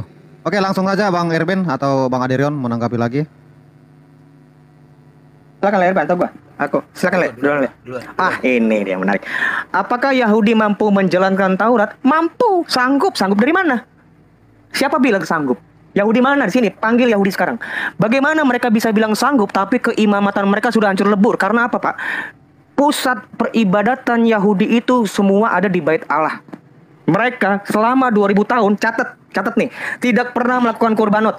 2, tidak pernah melakukan kurban bakaran, tidak pernah melakukan perpuluhan dan sebagainya. Semua karena apa? Karena Bait Allahnya sudah hancur lebur dibuat Yesus. Yesus sudah menubuatkan itu. Karena tidak akan kubiarkan batu satu menumpuk di batu yang lain. Dari tahun 70 di masa Jenderal Titus. Ini sejarah, ini bukan teologi, ini bukan iman. Mereka Bait Allah itu udah hancur lebur dibuat Yesus. Keimamatan mereka hancur. Mereka makanya sampai muter-muterin ayam. Nggak tahu siapa yang ngajarin itu. Musa itu nggak pernah di mana ayatnya kalau Musa muterin ayam. Tidak pernah tahu. Siapa yang ngajarin pakai topi koboi itu? Siapa yang ngajarin kalau bukan orang Jerman? Nah itu, abang berbicara dengan orang Yahudi yang tidak mengenal Bait Allah. Sementara mereka ini, Yahudi yang saya bilang adalah Yahudi karena kemarin sore, yaitu rabbinik, itu kitabnya pun tidak pernah disahkan oleh imam. Tidak pernah. Nggak pernah Babang. Kalau Septuaginta itu disahkan dengan resmi, Masoretic text, boro-boro masuk Bait Allah juga kagak itu. Nah ini Yahudi yang lain dimaksud Wahyu 3 ayat 9. Mereka itu ya Yahudi, padahal sebenarnya bukan Yahudi, tapi ngaku-ngaku Yahudi. Itu sudah dinubuatkan. Billy ini sudah dinubuatkan, Billy dan lain-lain profesi itu sudah dinubuatkan. Gitu Bang, itu satu. Yang kedua tentang Hasan disertai Jibril alaihissalam. Ya itu dia kan tadi pernyataan dari Umi Rifa disebut Hasan itu disertai Jibril alaihissalam. Ya iya, apakah itu menerima wahyu? Ya enggak. Ya itu cuman nyertain itu apa sih, nemenin apa ngepewahyuan? Ya enggak. Kan kalian itu kan mau mengasosiasikan surah Al-Baqarah 253 itu adalah bahwa Isa menerima wahyu. Tidak. Diperkuat Roh Kudus itu bukan dengan memberi wahyu. Siapa bilang? Makanya perbaikin saya kalau saya salah, saya minta maaf. Bagaimana kamu bisa mengartikan diperkuat Roh Kudus itu Buka mic-nya. Oke. Oke Oke, ya. langsung Bang Jadi, Erben aja. ada tadi Umi Ripa, sepertinya Umi Ripa tidak pernah membaca Kejadian 6 ayat 3. Rohku tidak akan selama-lamanya tinggal di dalam manusia. Jadi beginilah kalau orang hanya berbicara tapi tidak tahu apa yang dibicarakan. Jadi roh Tuhan itu meninggalkan manusia ketika manusia itu hidup di dalam dosa sampai akhirnya dibinasakan oleh Allah melalui air bah. Ini sepertinya Umi Ripa harus baca lagi. Baru kalau kita membaca Alkitab, Yesus itu melakukan hukum Taurat secara sempurna. Baru para rasul juga melakukan hukum Taurat. Justru menurut hemat saya, berdasarkan data-data hukum Taurat, yang nggak melakukan hukum Taurat itu adalah seorang nabi yang memang bertentangan dengan hukum Taurat. Contoh, jangan mengingini rumah sesamamu, jangan mengingini istrinya, atau hambanya laki-laki, atau hambanya perempuan, atau lembunya, atau keledainya, atau apapun yang dipunyai sesamamu. Ada orang menginginkan seperti ini dilakukan. Apalagi jangan mengucapkan saksi dusta, jangan mencuri, jangan berzina, jangan membunuh. Di situ ya. Jadi saya tidak mengerti apa yang dimaksud oleh Bro Juma ini tentang hukum Taurat. Ya barangkali karena hukum Taurat itu tidak tertulis secara detail di dalam kitabmu. Makanya apa yang kamu ungkapkan itu seolah-olah benar bagi orang yang malas berpikir. Tetapi bagi orang yang mau menggunakan pikirannya, silakan baca Keluaran 20. Nanti kalau kau bicara sunat, di Quran aja kata sunat nggak ada, Bro Juma. Bahkan kalau kita tanya di mana Nabi Muhammad disunat di dalam Quran, Bro juga akan bingung nanti menjawabnya. Karena kata sunat tidak ada di Quran. Kalau dikatakan di hadis, hadis saja ditulis 200 tahun lebih setelah Quran diturunkan. Belum lagi nanti kalau kita bahas, Quran dimodifikasi 1924 di Kairo Mesir. Ada bukti-buktinya. Jadi Bro Juma ini saya tidak tahu apa yang mau kau sampaikan dalam diskusi ini. Tapi yang pasti ya, Roh Kudus itu bukan Jibril. Kenapa? Karena cara berkaryanya berbeda. Kalau Roh Kudus itu tinggal di dalam hidup orang percaya, sama seperti para rasul dalam kisah rasul itu, bahwa Roh Kudus itu juga memberikan karunia-karunia mujizat loh. Makanya orang yang dipenuhi Roh Kudus itu ada mujizat yang terjadi. Setan itu takut sama orang yang dipenuhi Roh Kudus. Malah ada ayat namanya Al-Jin. Itu bagaimana itu? Oh. Oke, Bang Erben. Waktunya sudah habis. Oke, sebelum kita masuk ke sesi bertanya, kita berikan dulu Bang Juma sama Uni Ripa untuk menanggapinya. Habis itu nanti Bang Erben sama Bang Justin bertanya. Itu nanti sesinya masih saya rasa itu akan panjang juga setelah bertanya ya. Oke, langsung ditanggapi aja Bang Abang, Juma. aku dulu sedikit ya Bang ya, izin. Halo, tes. Iya, silakan. Tes, suara saya dengar nggak? Suara saya dengar nggak? Aman. Suara saya dengar nggak? Halo? Di Aman, sini, Aman. oke, di sini gini ya. Rion ini merendahkan kali Paulus. Paulus itu dalam menjalankan hukum Taurat tidak bercacat loh Rion. Benar kata Bang Zuma loh. Ya mampu kok Paulus itu menjalankan hukum Taurat bahkan tidak bercacat. Jangan merendahkan Paulus loh kamu. Yang kedua Bang Erben. Nah ini poinnya Bang Erben. Poinnya adalah dengan mengimani ada Roh Kudus yang walaupun tidak lama ada di dalam diri manusia pada waktu sebelum Yesus mati. Artinya doktrin bahwa hubungan Tuhan dengan manusia rusak karena dosa Adam itu buyar, ambiar. Kenapa? Karena ketika Yesus mati di tiang salib dan manusia dicurahkan Roh Kudus ketika beriman bahwa Yesus mati di tiang salib, toh tidak selama-lamanya juga Roh Kudus ada di badan kalian. Artinya mau mati kek mau nggak mati kek Yesus, Roh Kudus tetap ada di dalam diri manusia. Lalu ngapain Yesus mati, bro? Begitu. Silakan Bang Zuma, makasih. Iya, jadi ketika saudara mengatakan tidak ada orang yang mampu menjalankan hukum Taurat, data ulangan 30 nomor 11 ini mau dikemenakan. Sebab perintah ini yang kusampaikan kepadamu pada hari ini tidaklah terlalu sukar bagimu dan tidak pula terlalu jauh. Kalau dikatakan dosa itu harus ditanggung, dihapuskan, ditebus, mereka udah dikasih jalan. Bakar tai lembu, sudah selesai perkara. Nah, kemudian ketika saudara mengatakan betul yang dikatakan oleh Adinda Rifa, di dalam kitab saudara pengakuan Paulus Filipi 3 nomor 6 tentang kebenaran dalam mentaati hukum Taurat, aku tidak bercacat. Jadi satu-satunya orang yang Anda harus imani tidak cacat di dalam menjalankan hukum Taurat itu Paulus. Meskipun saya katakan mohon maaf ini bohong, ini dusta ini. Karena dia sudah membunuh jemaat-jemaat. Murid-murid Yesus itu ada yang dianiaya dan dibunuh. Tapi dia mencoba untuk menutupi mulutnya dengan sesuatu yang manis. Kan gitu. Kemudian Al-Quran itu saya katakan kepada saudara, sekali lagi saya katakan, Al-Quran menjelaskan, wa yu'allimuhumul kitab wal hikmah wat taurah wal injil. Dan Allah akan mengajarkan kepada Isa Alkitab, hikmah, Taurat dan Injil. Dia tidak ada masalah. Anda membawa hadis yang membahas tentang Hasan, tidak ada masalah dengan itu. Diperkuat dengan Rohul Kudus, itu yang tidak bisa dibantahkan. Nah yang jadi masalah Roh Kudus ini menurut kami adalah malaikat Jibril, penyampai firman. Yesus menerima firman, berarti dia kemudian kalau dikatakan dia tidak pernah bertemu dengan Jibril, tapi kitab saudara yang mengatakan bahwasanya dia banyak dilayani oleh malaikat-malaikat. Matius 4 nomor 11. Dan lihatlah malaikat-malaikat datang melayani Yesus. Untuk apa dilayani? Dibisikin. Dibisikin apa?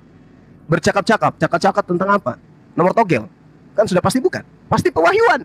Nah inilah yang saudara harus pahami. Kitab Anda sendiri yang mengurai kebenaran Al-Quran itu sendiri. Kenapa? Al-Quran datang menyelisih kitab-kitab sebelumnya.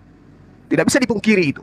Nah poin yang harus kita sadari di sini adalah masih banyak hal yang harus kukatakan kepadamu. Tetapi sekarang kamu belum sanggup untuk menanggungnya.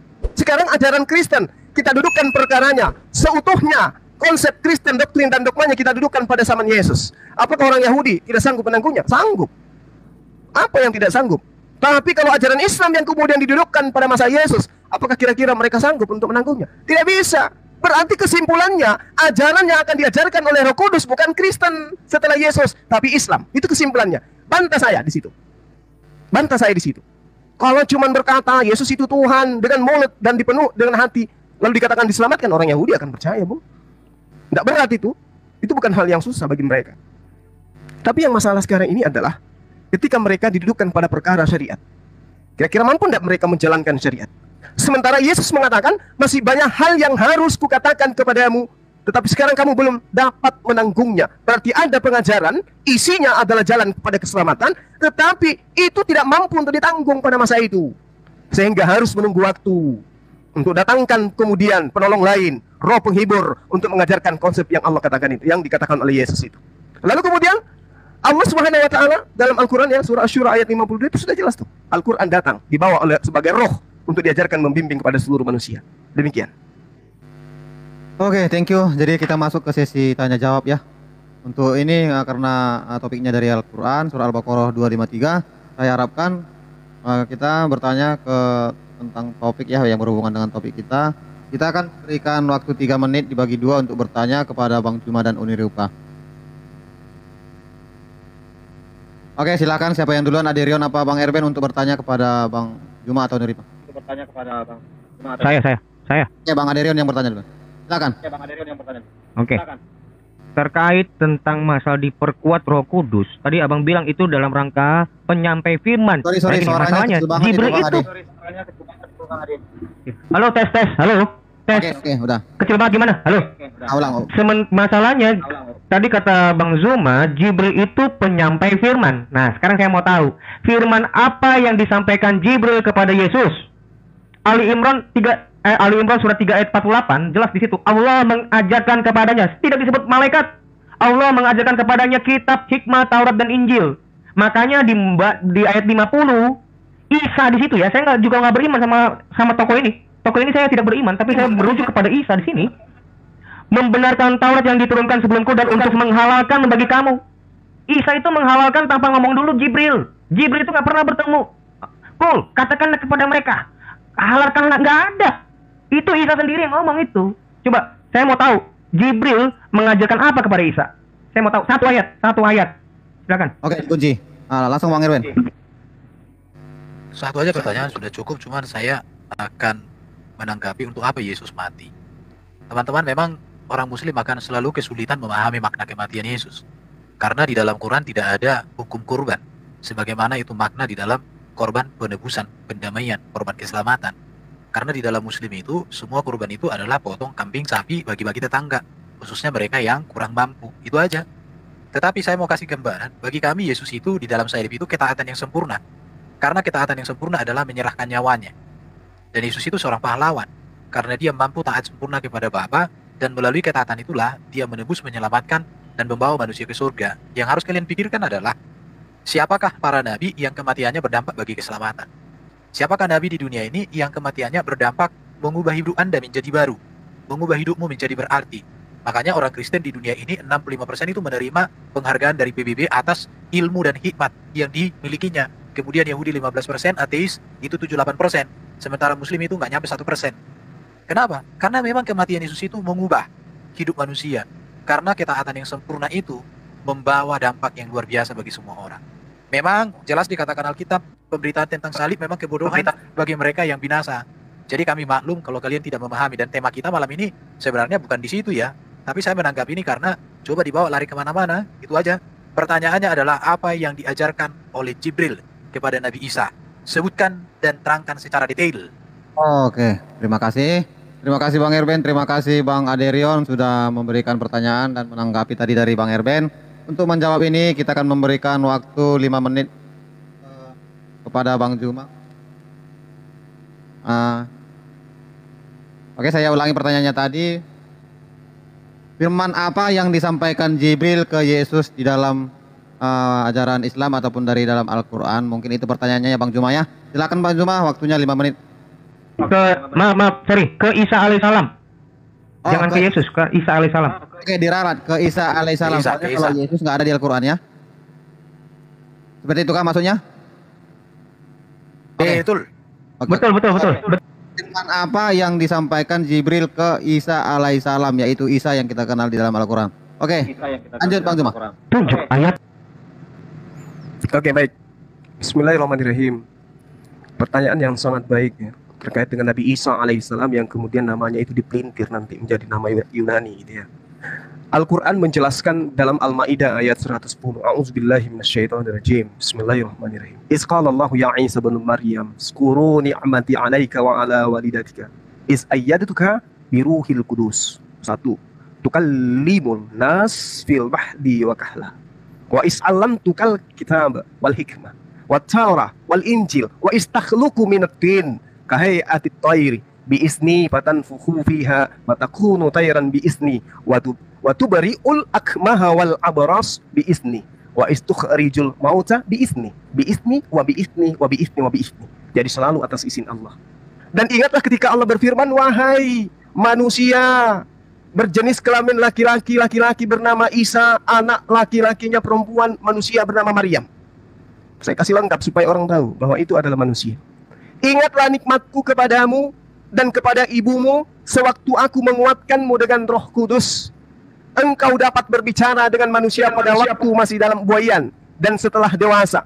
Dan ingatlah ketika aku mengajarkan menulis kepadamu juga hikmah, Taurah dan Injil. Dan ingatlah ketika engkau membentuk dari tanah berupa burung dengan seizinku, kemudian engkau meniupnya lalu menjadi seekor burung yang sebenarnya dengan izinku. Dan ingatlah ketika engkau menyembuhkan orang buta sejak lahir dan orang yang penyakit kusta dengan seizinku. Dan ingatlah ketika engkau mengeluarkan orang mati dari kubur menjadi hidup dengan seizinku. Dan ingatlah ketika aku menghalangi Bani Israel dari keinginan mereka membunuhmu, dikala waktu engkau mengemukakan kepada mereka keterangan yang nyata. Lalu orang-orang kafir di antara mereka berkata, inilah tidak lain hanyalah sihir yang nyata. Ini yang diajarkan oleh Allah. Ini yang diajarkan kemudian oleh Al-Quran.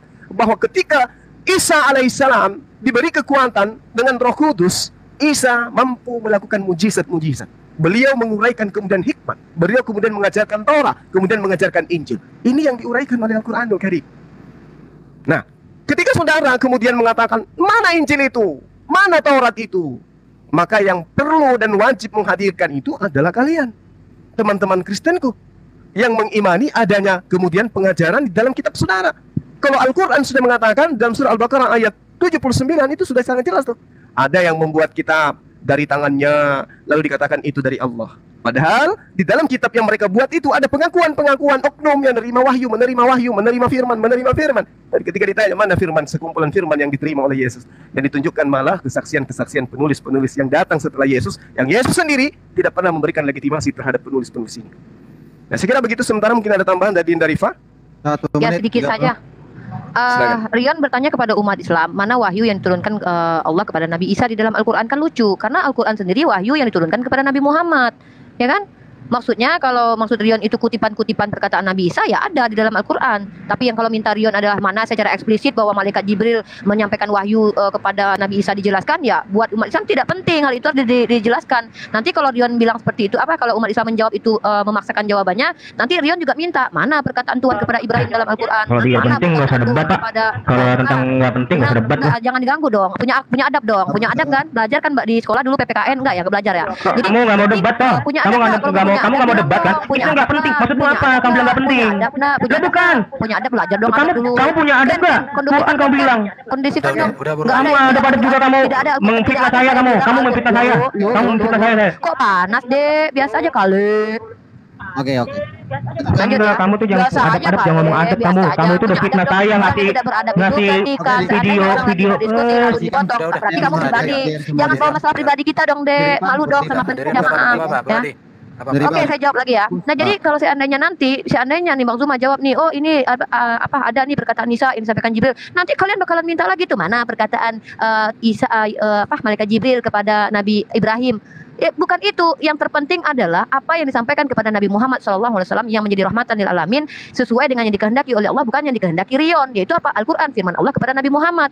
Jadi aneh deh, tidak semua jawaban kamu itu harus kami jawab yes or no, atau semua yang kamu pertanyakan kami jawab sesuai dengan yang kamu inginkan. Karena Al-Qur'an bukan kitab request. Paham kan, Adek? Punya adab dong kalau diskusi. Makasih. Oke, terima kasih. Jadi waktunya sudah habis. Saya selalu ingin mengingatkan bahwa tidak perlu kita mengeluarkan kata-kata yang bisa memancing sesama kalian di sini nanti jadi emosi ya. Saya tidak akan. Dek, ya jangan serang pribadi, Dek. Oke, Uniripa dia Uniripa. Oke. Sekarang Lu naik motor aja dulu, naik motor lu. Bang, Biar kayak ini. kita sudah mendengarkan apa jawaban dari Bang. Aduh, santai, relax. Tadi kita sudah mendengarkan jawaban dari Bang Zuma dan Uniripa juga sudah memberikan jawaban bahwa apa yang diajarkan oleh Jibril ke Isa alaihissalam itu di Al-Quran itu tidaklah penting ataupun apa itu alasannya. Interupsi Bang, maaf. Kita tangkapi dong. Bang Juma, Iya bentar. aku izin dulu sebentar Bang Juma. Aku naik motor bentar dulu Bang Juma. Ada aja ngomong. Oh iya, aku izin Bang Zuma. Ken, makasih ya. Aku mau berangkat dulu. Dah, semuanya. Bang Zuma, terima kasih atas ilmunya. Rion, belajar dong. Kemana deh? Sini aja dulu. Belum selesai. Sini aja dulu naik motor, nggak apa-apa. Di sini aja. Yaudah. Tapi nggak apa-apa. Angkat iklan ya supaya jangan tegang ya. Oke. Enggak lah, di sini aja dulu. Ya nggak apa-apa. Oke, Oke, Bang Aderion dan Bang Erben langsung aja menanggapi waktu 5 menit diberikan kepada Oke. Anda berdua. Terima kasih buat Umi Ripa yang mengatakan bahwa ajaran Nabi Isa tidak penting. Tapi pendahuluan tadi Bro Juma sudah menjelaskan bahwa ajaran Nabi Isa itu ada. Saya tidak menemukan kalian dua di sini sinkron. Satu mengatakan tidak penting, satu dengan semangat mengatakan ada. Tetapi yang menjadi pertanyaannya sama Bro Juma, salah satu mujizat Nabi Isa itu kan dia berikan kitab Injil dan menjadikan dia seorang nabi. Pertanyaan dari sini kan, siapa sih yang memberikan kitab Injil kepada Nabi Isa? Apakah Jibril? Siapa sih yang mengangkat Nabi Isa menjadi nabi? Apakah Jibril? Kalau berdasarkan teks di sini, yang memberikan kitab suci itu ya Allah. Dan yang mengangkat Isa menjadi nabi itu ya Allah, bukan Jibril di sini. Karena di sini kata dia itu menunjuk kepada Allah. Jadi sekarang pertanyaannya, tadi Bro mengatakan dikutip dari Yohanes, yang mengutus Jibril itu adalah Yesus. Tetapi di satu sisi Bro Juma mengatakan yang memberikan kitab suci kepada Nabi Isa adalah Jibril. Yang mengangkat Isa menjadi nabi adalah Jibril. Di mana sebenarnya pendirianmu? Tolong pertegas dong. Jangan kayak alang-alang ditiup angin, suka-suka kemana. Coba kau tegaskan dulu. Yang memberikan mujizat kepada Nabi Isa itu Jibril atau Allah Subhanahu wa Ta'ala? Terus mengapa Isa yang mengutus Jibril? Menurut pemahamu tadi. Silakan Bu Rion. 3 menit 30 detik. Baik. Nah ini dia, ya Al-Maidah ayat 110 seperti yang Abang Zuma sampaikan. Ini kalau kita baca masing fokus ya. Wahai Isa putra Maryam, ingatlah nikmatku kepadamu dan kepada ibumu sewaktu aku menguatkanmu dengan Roh Kudus. Lihat, ini dalam rangka tadi kan saya bilang ini dalam rangka melakukan mukjizat. Engkau dapat berbicara dengan manusia pada waktu masih di dalam buayan dan setelah dewasa. Ingatlah, ini Roh Kudus itu dalam rangka memberi mukjizat. Tapi ingat, ketika aku di sini Jibril atau Allah. Ketika aku mengajarkan menulis kepadamu, di situ nggak ngomongin Jibril. Jibril nggak pernah mengajarkan menulis kepada Isa alaihissalam. Karena apa? Ini sesuai dengan Ali Imran ayat. Itu suaranya hilang. Suaranya hilang, di stop. Ini Ada Rion, suara. suaramu hilang. Saya pause ya. Halo Rion, monitor. Monitor Rion. Atau Pak Erben yang melanjutkan, nanti Bang Ade lagi ini maintenance. Tunggu aja dulu, tunggu. Rion, where are you?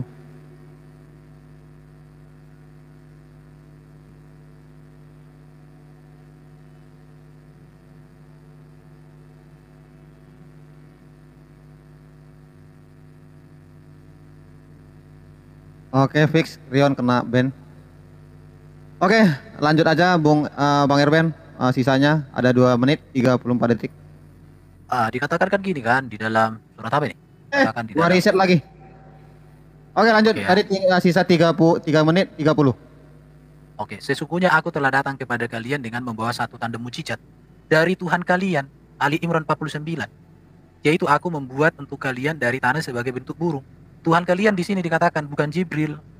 Jadi Nabi Isa membuat sebuah patung berupa seekor burung. Baru dikatakan lagi di dalam Ali Imran 49, dikatakan ya di sini menyembuhkan seorang buta. Apakah dia ini melakukan atas Jibril? Dua Sesuai dengan menit apa? 34. Oke ya, dikatakan di sini Ali Imran. Di dalam tab ini pasir ini bukan dari Jibril, tapi ini dari Allah Subhanahu wa taala. Jadi Bro Juma nggak konsisten di sini. Aku menceritakan kepada kalian semua yang dimakan. Di situ. Jadi nggak ngerti saya. Oke, jadi apa yang dimaksudkan oleh Bro Juma dengan mujizat atau ajaran Nabi Isa yang diberikan oleh Jibril itu? Itu aja, nggak ngerti lagi apa mau bertanya itu. Silakan aja udah. Udah cukup, itu aja. Oke, waktunya sudah dicukupkan. Bahwa pertanyaannya Bang Erben tetap aja di mana apakah Jibril atau Allah yang memberikan firman itu kepada Isa alaihissalam. Oke, waktunya kita berikan 5 menit lagi buat Bang Juma dan Uniripa. Bang, aku bentar aja boleh Bang? Silakan, Oke. langsung aja. Jadi Silakan. gini ya, logical fallacy dari saudara-saudara kita, Oten, Erben dan juga Rion yang udah nyungsep tadi ya, bahwa menurut mereka itu pemahamannya parameternya harus seperti Kristen gitu loh. Ini nggak bisa Erben. Jadi gini ya, ketika Allah memberikan wahyu itu ada beberapa cara. Karena wahyu itu adalah pesan yang tersembunyi, pesan yang diberikan kepada orang pilihan yang diberikan secara cepat. Nah, pesan ini bukan hanya melalui malaikat Jibril, bisa jadi melalui ditanamkan kepada hati para nabi dan rasulnya, atau juga dalam mimpi. Itu yang disebut dengan wahyu. Pahami dulu kata wahyu, weh. Di dalam kitab kalian nggak ada kata wahyu. Kalian memakai kata wahyu di dalam kitab kalian itu mencontek bahasa Arab. Nah, definisikan kepada makna bahasa aslinya wahyu itu dulu ya. Nah, ketika kalian bertanya mana yang saya bilang tidak penting, jangan distromen ya, jangan disimpulkan sesuatu yang saya tidak sampaikan di sini. Logical fallacy kalian. Ketika Rion mengatakan tidak penting Al-Qur'an, nggak ada saya bilang begitu. Yang tidak penting adalah keinginan Rion yang menghendaki harus tertulis di dalam Al-Qur'an bahwa malaikat Jibril turun tek lalu memberikan informasi kepada Nabi Isa, jadilah firman Tara. Bukan begitu, Bro. Ya, tetapi di sini Nabi Isa alaihissalam adalah nabi yang disertai diperkuat oleh Rohul Kudus, maknanya juga diberikan wahyu dan maknanya sama disertai juga sama seperti Hasan tadi. Dan Rion apa masalahnya gitu ya? Saya kembali ke hadis tadi ya bahwa itu disertai malaikat Jibril bukan menerima wahyu. Nah, lalu pertanyaan kalian itu yang saya maksud. Tidak mesti kami harus jawab yes or no atau sesuai dengan keinginan kalian. Karena paradigma cara berpikir kita itu berbeda, Bro. Nah, apakah Allah yang memberikan wahyu atau mujizat kepada Isa atau Jibril? Pertanyaan lucu. Kenapa? Karena malaikat Jibril itu penyampai. Nah, contoh gini, apakah Unirifa mendapatkan firman Tuhan dari Allah langsung? Ya tidak. Dari siapa? Enggak juga dari Nabi Muhammad langsung, enggak juga dari malaikat Jibril, enggak juga dari sahabat. Dari siapa? Ada dari Ustadz Tahta. Apakah Ustadz Tahta itu berfirman? Nih, cara berpikir kalian tuh ngawur gitu loh, menyalahi nalar manusia hidup.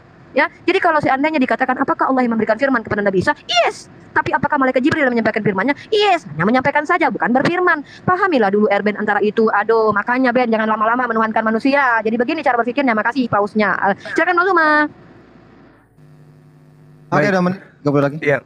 Jadi Al-Qur'an itu sudah jelas, Bang. Wa ma kana li basarin ayyukallimahullahu illa wahya au min wara hijab au yursila rasula. Jadi ada 3 komponen. Ketika Allah itu ingin menyampaikan pesan kepada utusannya. Boleh jadi melalui wahyu langsung, boleh jadi melalui tabir, boleh jadi melalui mengutus malaikat. Nah, terkait dengan Nabi Isa alaihissalam, ayat Al-Qur'annya kan tadi saya sudah bacakan kepada saudara-saudara. Wa yu'allimuhumul kitaba wal hikmah wat Taurah wal Injil. Dan Allah, ya di situ, wa yu'allimuhu, Allah yang mengajarkan kepadanya Alkitab. Alkitab ini apa? Ketetapan, hikmah, Taurah dan juga Injil. Nah, kalau kemudian dikatakan bukan malaikat Jibril, ya itu bisa ya, bisa tidak. Tetapi Al-Quran mengatakan Nabi Isa itu dikuatkan oleh Roh Kudus. Dikuatkan oleh Roh Kudus. Sedangkan Roh Kudus itu adalah malaikat Jibril. Qul nazzalahu Ruhul Qudus min rabbika bil haqq. Nah, apa pembuktiannya nih? Kalau kita mau melihat, tadi kan saya sudah menyampaikan, Yesus menerima firman. Yesus tidak berkata-kata dari dirinya selain apa yang diperintahkan. Nah, perintah ini muncul kemudian atas instruksi siapa? Allah. Seperti apa Allah menyampaikan wahyu itu kepada Yesus? Ya seperti uraian tadi dalam Al-Quran itu, bahwasanya Al-Quran wahyu disampaikan dengan 3 pola, seperti Nabi Ibrahim, seperti Musa, seperti Yesus. Baginda Rasulullah Muhammad SAW itu menerima melalui perantaraan malaikat. Itu sudah jelas loh. Jadi tidak ada kemudian yang perlu dipermasalahkan di sini. Yang bermasalah tadi adalah tema kita. Apa yang sukar untuk ditanggung oleh orang yang ada di zaman Yesus, yang akan diajarkan kemudian. Dan poin apa itu yang tidak bisa ditanggung itu? Dan di agama mana ajaran-ajaran yang ketika didudukkan ajarannya kepada Yahudi, maka Yahudi tidak sanggup menanggungnya pada masa itu? Dan ajaran mana yang kemudian ya hanya sepele ajanya? Membatalkan hukum Torah itu adalah hal yang tidak sulit bagi Bani Israel. Meninggalkan hukum Torah itu hal yang tidak sulit. Bahkan Yesus mengatakan dalam Yohanes 7 ya, dikatakan bahwa orang-orang banyak ini yang tidak mengenal hukum Taurat terkutuklah mereka. Artinya ketika dikatakan bahwasanya Taurat itu adalah hal yang berat, sesuatu yang akan diajarkan itu adalah hal yang berat, itu hanya Islam, bukan ajaran Kristen. Demikian. Oke, waktunya sudah habis. Mungkin ini kita akan memberikan 2 segmen lagi saling menanggapi. Nanti disanggah oleh... Kami Muslim nggak ada bertanya ya? Kita nggak bertanya ya Bang Zuma ya? karena ini topiknya kan dari Al-Quran, Bu. Jadi Oh yaudah. Kami Iya, siap-siap nggak apa-apa aja deh. sih. yang Ditanya seumur hidup pun nggak apa-apa. ada gitu. Apa mau ditanyakan kan? Nggak ada topik yang mau dibawa orang si Erben tadi dari... Iya, silakan aja, silakan. Ini suara kok hilang ya? Hilang ya? Enggak Bang, Ya enggak hilang aman, Bang. suaranya. Ya mana ini orang? Oke. Oke, Nah, lanjut. kita berikan 2 segmen lagi saling menanggapi, baru nanti kita closing statement. Saya juga melihat bahwa sudah mulai agak ini mentok ya. Jadi silakan Bang Erben atau Aderion menanggapi lagi.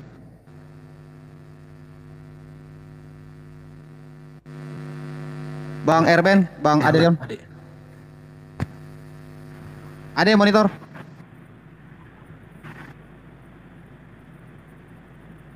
Ade.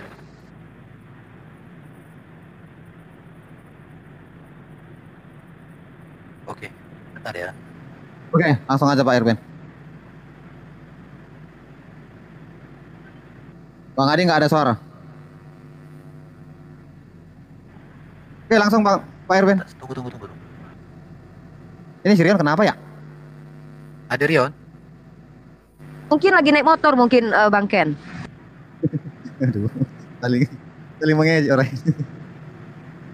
Tunggu ada Rion ya. Suruh turun dulu lah dari motor, minggir dulu di tepi baru ngomong kan bisa itu. Atau dekat truk ayam mungkin dia. Gak ada suara sama Bang Erben. Bang Rion. Rion. Atau cabut dulu Itu. mesinmu. Itu masih di mute itu. Oke guys, kita anggap iklan ya, hiburannya.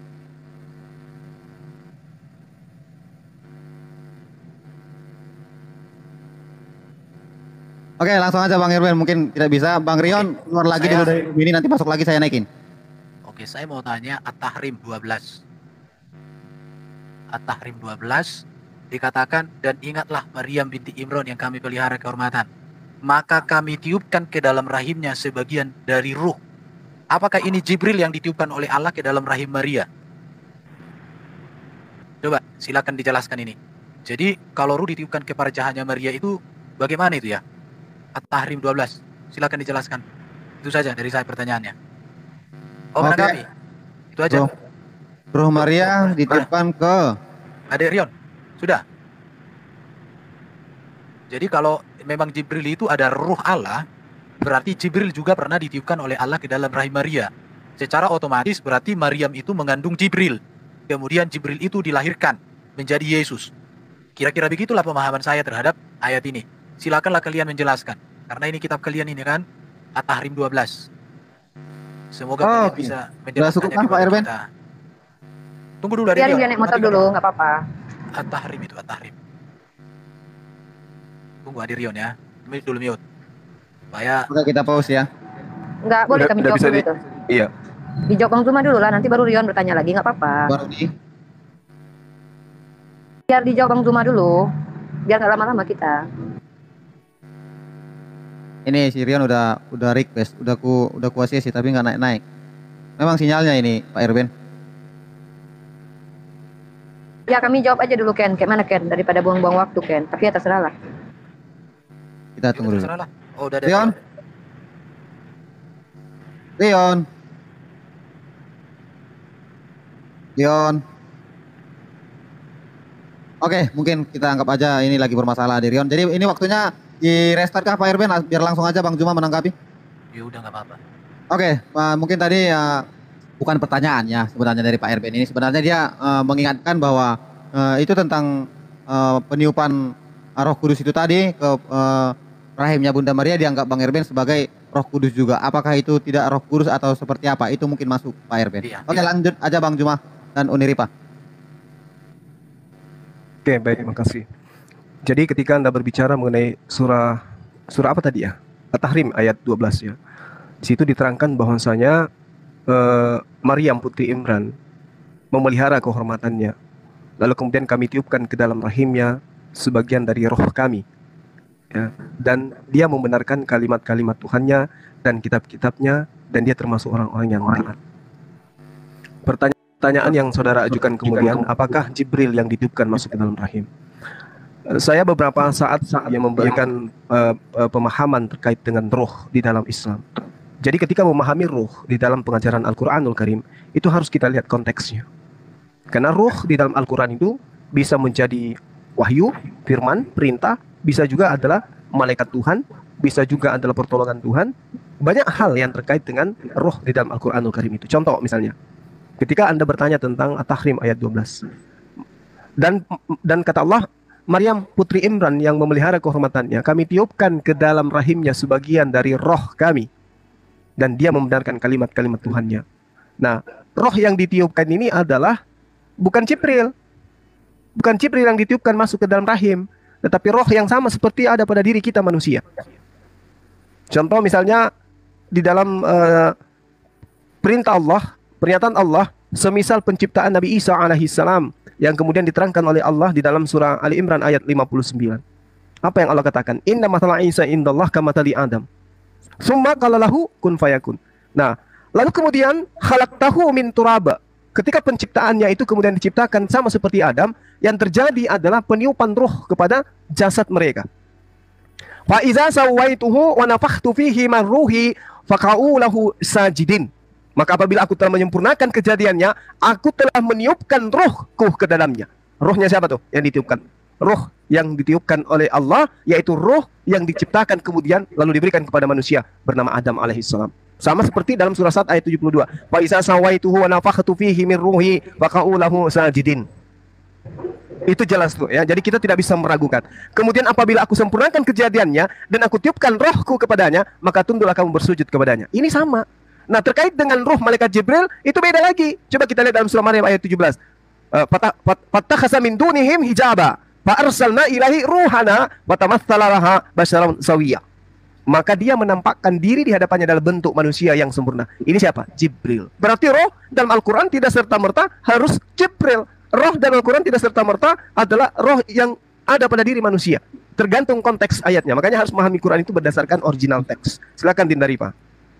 Iya ya, inilah kadang-kadang ya perlunya kita itu memahami sebuah kata itu berdasarkan kaidah bahasa aslinya. Ya, Erben ini kan mempertanyakan bahasa Arab. Dalam bahasa Arab itu ada istilah lafaz mustarak. Satu kata bermakna banyak dan ternyata bukan cuma bahasa Arab saja. Tentang kata ruah sendiri dalam perspektif keyahudian atau Kristen sendiri punya beberapa makna. Ada yang disebut dengan angin. Kalau seandainya angin itu adalah ruah, maknanya dipegang satu-satunya angin, maka Tuhannya Erben angin. Karena ruah artinya angin. Tapi kan tidak bisa begitu kan, Ben? Kan ada makna lain, apa itu spirit lah, bla bla bla lah. Kan ada hal-hal seperti itu. Jadi ketika Allah meniupkan sebagian ruhnya kepada Maryam, bukan malaikat Jibril masuk, bukanlah. Karena tergantung konteks seperti yang dijelaskan oleh Bang Zuma tadi. Tergantung konteks ayatnya. Tapi pahami dulu kata ruh itu maknanya apa, definisinya apa, siapa yang berhak memahaminya. Mereka-mereka yang hidup pada zamannya yang mentafsirkan kata itu, yang mewariskannya kepada kami saat ini. Dan tidak ada satupun umat Islam di dunia ini dimanapun berada menyatakan ruah itu artinya, waduh, Masya Allah nih, yuk, banyak kali nih numpang-numpang tadi ya. Artinya tidak ada satupun umat Islam yang menyatakan bahwa ruh yang konteksnya yang disampaikan dalam surat yang Erben maksud itu adalah malaikat Jibril. Tapi kalau di dalam iman Kristen, kalau seandainya ruah Elohim itu kalian paksakan menjadi ruh Allah, bahaya kalian di dalam kitab 1 Samuel, bahwa ruh jahat juga adalah ruh Allah. Terima kasih. Ruh Elohim, ruh jahat, ruh Allah juga. Terima kasih. Oke. Halo, tes. Sebentar, saya tanggapi ya. Ini si Rion udah Halo. masuk. Oke. Halo, tes. Tes, dengar nggak suara gua? Bagus. Dengar nggak? Udah. Bagus. Udah kenceng banget. Ya, Oke, silakan. bikin waktunya biar aku tanggapi, Bro. Oke, langsung aja Pak Erben. Saya tidak mengerti kelasnya Juma ini mungkin sudah lebih tinggi dari tafsir Ibnu Katsir dengan tafsir Al-Jalalain. Dalam tafsir Ibnu Katsir dikatakan itu Jibril yang ditiupkan, bro.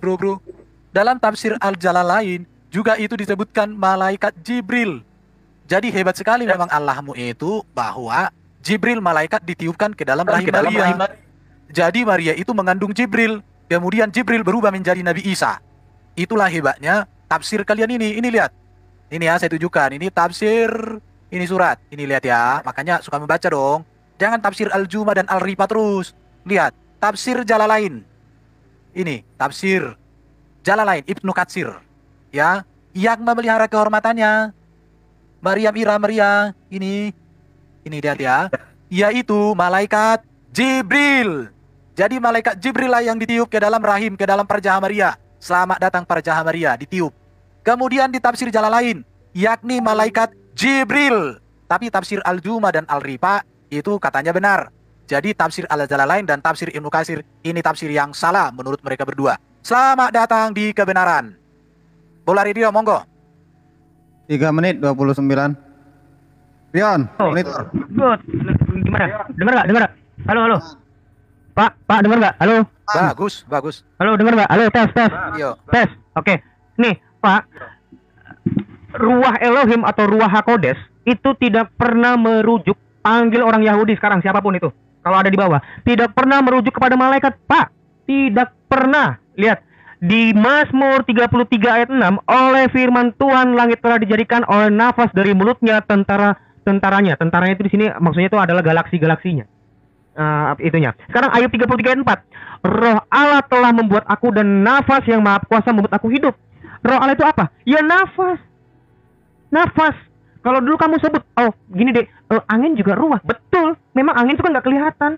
Memang sesuatu yang goib itu disebut ruah. Tapi kalau kamu nyebut kalau ruah Elohim dengan angin sama atau enggak? Panggil orang Yahudi sama gua, di depan gua debat sama dia. Pasti angin dengan ruah Elohim itu berbeda, Pak. Pasti. Panggil. Depan gua, lu jurinya. Mangap dia, Pak. Iya, nggak perlu gua harus maksudnya aktif berbahasa Ibrani, nggak perlu. Saya nggak perlu harus berbahasa Jerman untuk ngetahuin tentang Hitler, nggak perlu. Semua bahasa bisa saya artikan kok. Ya semua kan kita kan sudah di era keterbukaan, bisa kita cek itu bahasa itu, gitu ya Pak. Jadi tidak pernah mau Yahudi maupun orang Kristen yang notabene Yahudi menolak Yesus yang adalah Mesias, sekalipun Yahudi rabinik ya, yang Yahudi rabinik yang tidak punya bait Allah, yang mereka tuh nggak jelas itu. Sekarang ini orang seperti Billy itu tidak pernah kami berdebat tentang ruah Elohim itu seperti apa. Ruah Elohim itu adalah roh Allah itu sendiri, tidak pernah, nggak ada yang lain. Roh Allah adalah angin. Angin telah membuat aku. Dari mana kamu? Orang-orang Yahudi dan Samaritan ngomong sama saya tentang ini, mangap dia sama gua. Sama mangap, Pak. Mangap. Tidak ada yang pernah. Soalnya disebutnya nafas yang maha kuasa telah membuat aku hidup. Kenapa disebut nafas yang maha kuasa? Karena Allah itu bagi kami itu adalah Allah yang hidup. Allah yang hidup itu adalah yang memiliki roh. Itulah kenapa manusia diciptakan menurut gambar dan rupa Allah. Karena manusia itu diciptakan punya hidup, diberikan hidup. Oleh siapa? Oleh roh Allah. Bukan berarti roh Allah itu sama dengan roh manusia. Siapa bilang? Apakah tangan Allah dengan tangan manusia sama? Ya enggak. Lu kenapa roh Allah dan roh manusia jadi sama? Ini saya concern tentang hal seperti ini. Saya concern, Pak. Saya tuh nggak pernah takut dengan orang. Lanjut, Pak. Jadi teman-teman muslim yang ada di bawah, saya sudah baca tafsir Ibnu Katsir sama tafsir Al-Jalalain. Tafsir Ibnu Katsir dan Al-Jalalain itu yang saya baca. Itu kitab kalian. Itu ulama kalian. Jadi yang ditiupkan ke dalam rahim Maria itu adalah Jibril. Oke, pas waktunya. Jadi kita sudah mendengarkan apa yang sudah disampaikan oleh Erben dan Aderion. Sekarang waktunya.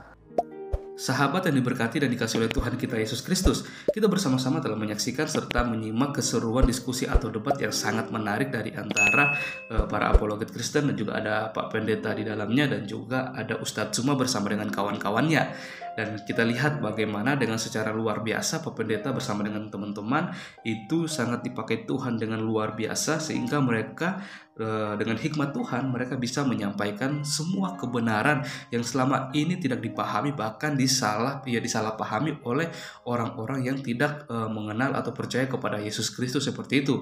Dan bagaimana penjelasan dari Pak Pendeta ini pastinya juga membuka hati dan pikiran semua orang untuk melihat kebenaran yang sesungguhnya. Karena kalau kita ketahui banyak orang di luar sana yang masih saja salah paham dan tidak mengetahui, bahkan memahami tentang siapa Yesus Kristus dan untuk apa dia datang ke dunia seperti itu. Karena kebanyakan orang hanya memahami bahwa Yesus datang ke dunia itu hanya sebagai utusan, bukan sebagai seorang Tuhan dan Juru Selamat seperti itu.